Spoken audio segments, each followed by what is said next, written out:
হাওয়াতে বড় বড় গাছগুলি খুব সমস্যা হচ্ছে। এই সমস্ত টবে যে সমস্ত গাছগুলি আছে আমাদের টবগুলি পরিবর্তন করতে হবে। গাছটি খুব বড় হয়েছে, হ্যাঁ ঠিকই দেখছেন, গাছটি মাধবীলতা গাছ। গাছটি আমি রিপোর্টিং করব, এই টবে আর রাখা যাবে না। নমস্কার বন্ধুরা, আমি প্রশান্ত আর আপনারা দেখছেন গীতাঞ্জলি ছাদের বাগান। হ্যাঁ বন্ধুরা, আমি চলে এসেছি আজ এক নতুন টিপস নিয়ে। এই হাওয়াতে গাছগুলো এরকম পটে রাখা যাবে না। আমি এবারে প্যারালাল টবে গাছগুলোকে রিপোর্টিং করব। হাওয়া হলেও গাছগুলি সঠিকভাবে দাঁড়িয়ে থাকবে। তাই আমি দুটি প্লাস্টিক টব নিয়েছি, খোলামকুচি নিয়েছি এবং গ্রিন নেট নিয়েছি, যাতে আমার জলটি ভালোভাবে বেরিয়ে যায়। দেখতে থাকুন, সঙ্গে থাকুন, আমি কিভাবে রিপোর্টিং করছি।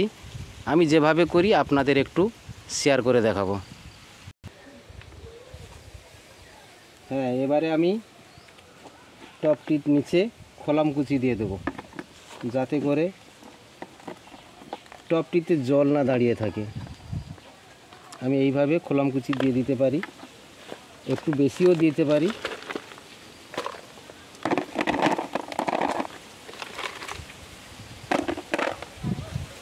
এরপরে আমি এই গ্রিন নেটটিকে নিচে দিয়ে দেবো।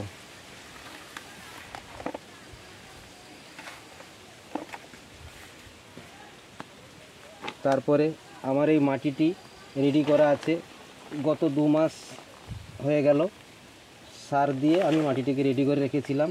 নিচে বেশ কিছুটা মাটি আমি দিয়ে দিতে পারি।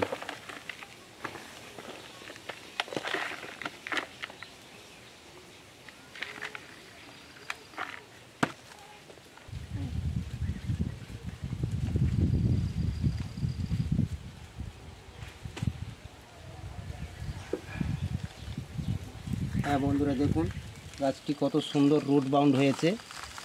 আমি এটাকে ক্লিয়ার করে দেব।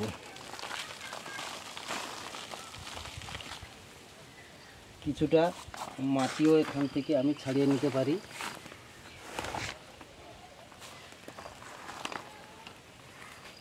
সম্পূর্ণ জৈব সারে আমি গাছগুলোকে পরিচর্যা করি। আমি সাইড থেকে কিছু মাটি ছাড়িয়ে নিতে পারি।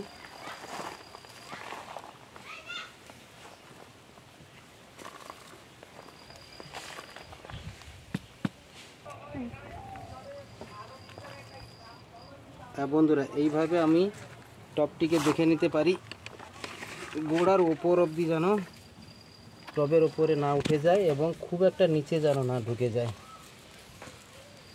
আমি একে সুন্দরভাবে মাটি দিয়েছি। এবারে আমি সাইড থেকে মাটি দিয়ে দিতে পারি।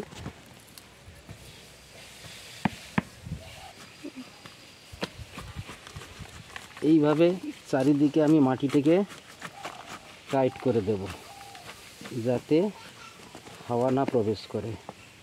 মাটিটি টাইট থাকলে গাছটি ভালোভাবে ধরে যাবে।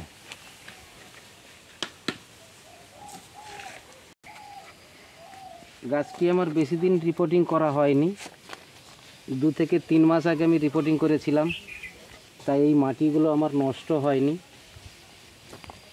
খালি রুট বাউন্ড হয়ে গেছিল এবং হাওয়াতে গাছটি টব নিয়ে পড়ে যাচ্ছিল। তাই আমি টবটি রিপোর্টিং করেছি এবং এই মাটিগুলো আমার নষ্ট হয়নি।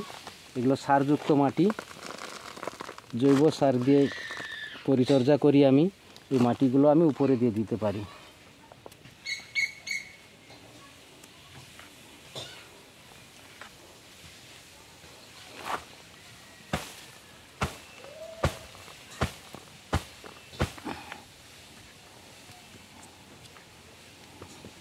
একটি কাজ আমার বাকি রয়েছে। গাছটি একটু বড় হয়েছে, আমি গাছটিকে বর্তমানে একটু সোজা করে দাঁড় করে রাখার জন্য আমি একটি ছোট বাঁশের দিয়ে দিচ্ছি। এখন সঠিকভাবে দাঁড়িয়ে থাকবে। এরপরে আমি একে মাচা সিস্টেম করব। সঙ্গে থাকুন, দেখতে থাকুন। কিছু